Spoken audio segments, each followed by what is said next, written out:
घातपात आहे का?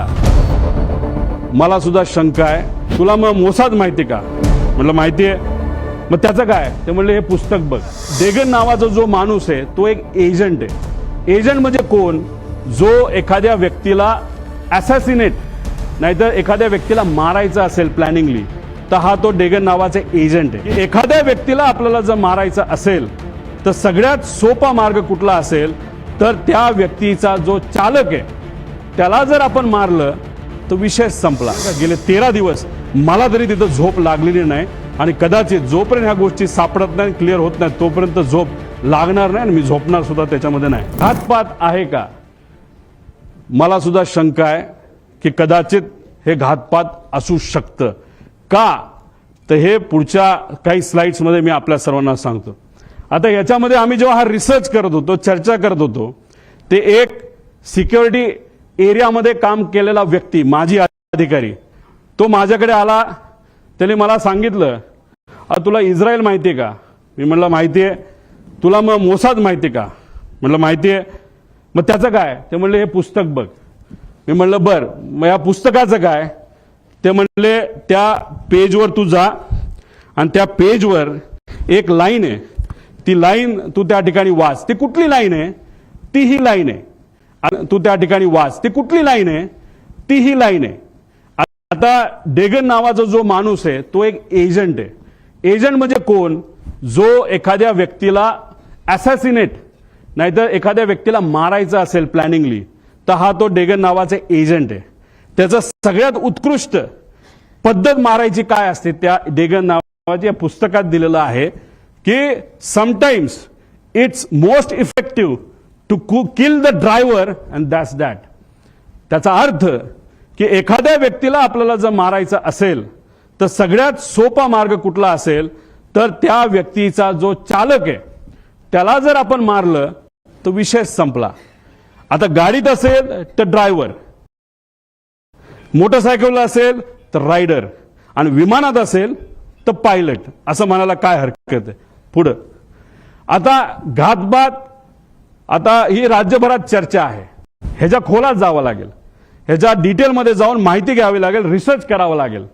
आदल्या दिवशी 27 जानेवारीला रोजच्या वेळेपत्रानुसार दादा संध्याकाळी म्हणजे जेव्हा कॅबिनेटच्या बैठका झाल्या, दादा म्हणाले होते अधिकाऱ्यांना, जानेवारीला रोजच्या वेळेपत्रानुसार दादा संध्याकाळी म्हणजे जेव्हा कॅबिनेटच्या बैठका झाल्या, दादा म्हणाले होते अधिकाऱ्यांना की 4-5 तास मी माझी कामं करेल. काही अधिकारी मला, माझ्या पार्टीतले काही अधिकारी भेटणार आहे आणि काही नेते भेटणार आहेत आणि काही कर्मचारी भेटणार आहेत, त्यांच्याशी मी चर्चा करेल आणि मग मी मुंबईला जाईल, असा दादांचा त्याच्यामध्ये त्या ठिकाणी अंदाज होता. ताफा सुद्धा लागला होता. एक फार मोठे नेते दादांना भेटण्यासाठी येणार होते, ते वेळेत येणार होते पण उशीर झाला. ते उशिरा आल्यामुळे आणि चर्चा उशीरपर्यंत सुरू राहिल्यामुळे दादांचा वेळ त्याच्यामध्ये गेला आणि 5-5:30ला जे दादा गाडीने जाणार होते ते गाडीने जाऊ शकले नाही. त्यांना पर्याय राहिला नाही, त्यांना विमान बुक करावं लागलं आणि म्हणून 7:13 म्हणजे संध्याकाळी दुसऱ्या दिवशीचं विमान हे आदल्या दिवशी म्हणजे 27 तारखेला तिथं बुक झालेलं आपण बघितलं. पूर्व विदर्भातील एक कुठले तरी नेते, हे ती फाईल आहे आणि मग ती फाईल कुठे हे जेव्हा बघितलं गेलं, ती फाईल घरी नव्हती. ती फाईल मंत्रालयाच्या कार्यालयामध्ये होती दादांच्या. दादा कुठलीच फाईल मोकळी ठेवत नाहीत, पण अचानक ती फाईल तिथं होती. मग ती दादांनी बोलवली. बोलवण्यात येण्यात मुंबईचं संध्याकाळचं ट्रॅफिक तुम्हाला माहिती आहे. ती फाईल पोहोचूस तर वेळ गेला. वेळ गेल्यानंतर ती फाईल आली. पण एक मोठा नेता आपल्या पक्षाचं बोलत असेल तर सही तर करावीच लागेल आणि मग दादांनी ती सही केली. ती फाईल यूज तर सही करूस तर त्याच्यामध्ये दुर्दैवाने त्या ठिकाणी वेळ गेला. आता ह्याच्यात खोलात जर जायचं असेल, कारण आमच्या पण ओळखी तिथं आहेत, आमच्या पण जीवाची माणसं आहेत. अजितदादांबरोबर जेव्हा केव्हा मी भेटलो आणि दादांचा जो काही शेवटचे 3-4 महिने होते त्यात मी, दादा आणि त्यांच्याबरोबरचे अधिकारी एकदम घट्टपणे एक फार महत्वाची चर्चा त्या ठिकाणी करायचो. आणि ती करत असताना मग काही अधिकाऱ्यांचे, कर्मचाऱ्यांचे त्याच्यावर आमच्यावर त्या ठिकाणी विश्वास असल्यामुळे तिथं चर्चा काय चालली होती हा विषय जेव्हा केला तेव्हा तिथं चर्चा कुठले तरी राजकीय कन्सल्टंट कोणीतरी आहे त्यांचा जो कॉन्ट्रॅक्ट आहे जो शेकडो कोटीचा आहे तो आपल्याला कॅन्सल करावा लागतोय, कारण त्यांच्याकडनं काहीच आपल्याला मिळत नाही, त्याचा काहीच फायदा होत नाही. कारण 7 दिवस आधी सुद्धा बारामती हॉस्टेलला दादांना जेव्हा मी भेटलो होतो तेव्हा सुद्धा दादांनी काही लोकांना सांगितलं होतं, शहाणपणा करू नका, राजकारण आम्हाला शिकू नका, राजकारण आम्ही कसं करायचं हे माहिती सर्वे फक्त तुम्ही करा, अशी काहीतरी चर्चा तेव्हा झाली होती. आणि अशा पद्धतीची चर्चा तिथं झाली आणि दादांना त्याच्यामध्ये उशीर झाला आणि मग दादांना प्लॅन बदलावा लागला. आता हे सगळे बॅकग्राऊंड तुम्हाला फक्त सांगतोय. त्याचं कारण असं की प्लॅन का बदलावा लागला. आता मी येतो 28 तारखेला. आता काही लोक म्हणतात उपमुख्यमंत्री आहेत, दादा कडक होते, शिस्तीचे होते, दादांनी सांगितलं असेल पायलटला ए बाबा उडलंच पाहिजे, पण दादांचं स्टेटमेंट तुम्ही बघा, ते स्वतःच्या मुखातून ते काय बोलतात. मला ते तिकडनं जाणं गरजेचं होतं, कारण वैमानिकाचा नुकसान आला की उशीर झाला तर मला निघून जावं लागलं, कारण ते अलीकडचं तासाचं केलं. म्हणजे दादा कधी पण विमान उडवत असताना कॅप्टनला विचारायचं, बाबांनो काय वाटतं, जायचं का नाही जायचं, उडायचं का नाही उडायचं, काय अडचण आहे, तुम्हाला जे वाटतं ते करा. एका ठिकाणी त्यांना यायचं होतं, मुंबईकडनं ते उडले पण होते. माझा अंदाज 2-2.5 वर्षापूर्वीची गोष्ट असेल. हेलिकॉप्टरले होतं, लोणावळ्याला धुक्क वाढलं होतं. दादांना त्या कॅप्टननी सांगितलं थोडंसं दुःख जास्त आहे, रिस्क आहे, पण आपल्याकडे डबल इंजिन हेलिकॉप्टर आहे, अजिबात दादा काळजी करू नका. दादा म्हणले काय नाही, मुंबईला परत दे. दादा परत मुंबईला गेले आणि गाडीली पुण्याकडे त्या ठिकाणी आले. हे दादांची वस्तुस्थिती होती. दादांचं एक मत होतं, जो एक्सपर्ट आहे, जो त्यातला एक्सपर्ट आहे त्याचा ऐका, अभ्यास करा, रिस्क उगाचच त्याच्यामध्ये त्या ठिकाणी घ्यायची नाही, अशी दादाची भूमिका होती. हे होते आमचे दादा, जे वेळेवर एअरपोर्टला पोहोचले. पण नंतर जे घडलं त्याच्यामध्ये काही गोष्टी तुम्हाला पुढे मी सांगतो. पुढे घ्या. आता हे एक ईमेल आहे. या ईमेलमध्ये 2 नावं आहेत क्रू डिटेल्सची. ह्याला क्रॉस व्हेरीफाय करावं लागेल हे ईमेल. याच्यामध्ये कॅप्टन साहिल काहीतरी आहे बाबा मदन आणि कॅप्टन यश असे 2 नावं प्रपोज केली गेली होती. बाकी सगळं तिथं लिहिलेलं आहे आणि कुठं जाणार आहे, मुंबई बारामती वगैरे सगळं तिथं दिलं होतं. आता हे आहेत दोघं, पण झालं असं की नाव ते दुसऱ्या दिवशी बदलण्यात आलं. हे आहेत मदन. मग त्यांच्या मिसेसली एक मेसेज ते सोशल मीडियावर टाकलं होतं की मदनचं नाव जेव्हा सुरू झालं होतं तेव्हा त्यांच्या मदनच्या नावाने तिथं सुरू झालं होतं की वाईट वाटतं, दुर्दैवी त्यांची मृत्यू झाला. मग त्यांच्या मिसेसनी ते तिथं टाकलेलं आहे.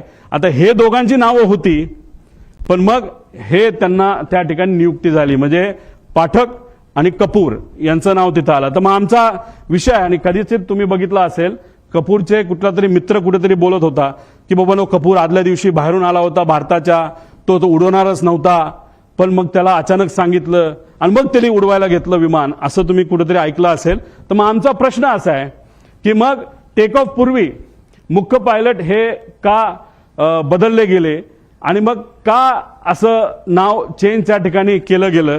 आणि जर टेक ऑफ करायचं असेल तर त्या पायलटला आधीच यावं लागतं.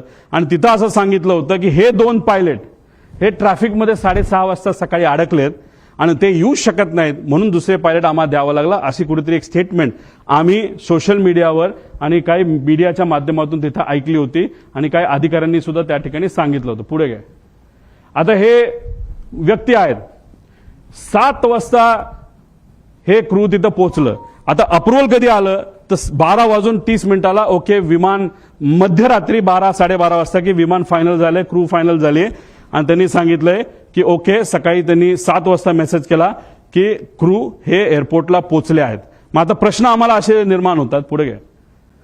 की हे जे 2 पायलट आहेत जे ट्रॅफिकमध्ये अडकले असं म्हणतात, मग कुठं होते, त्यांचा सीडीआर तुम्ही काढलाय का, ट्रॅफिक पोलीसच्या बऱ्याच ठिकाणी तिथं सीसीटीव्ही कॅमेराज आहेत ते तुम्ही तिथं बघितले का. मग हे 2 ट्रॅफिकमध्ये अडकले तर मग हे 2 काय एअरपोर्टलाच राहायला होते का, एअरपोर्टच्या जवळ राहायला होते का, मग हे दोघं तिथं कसे आले, असा बरेच काही प्रश्न आम्हाला तिथं पडतात.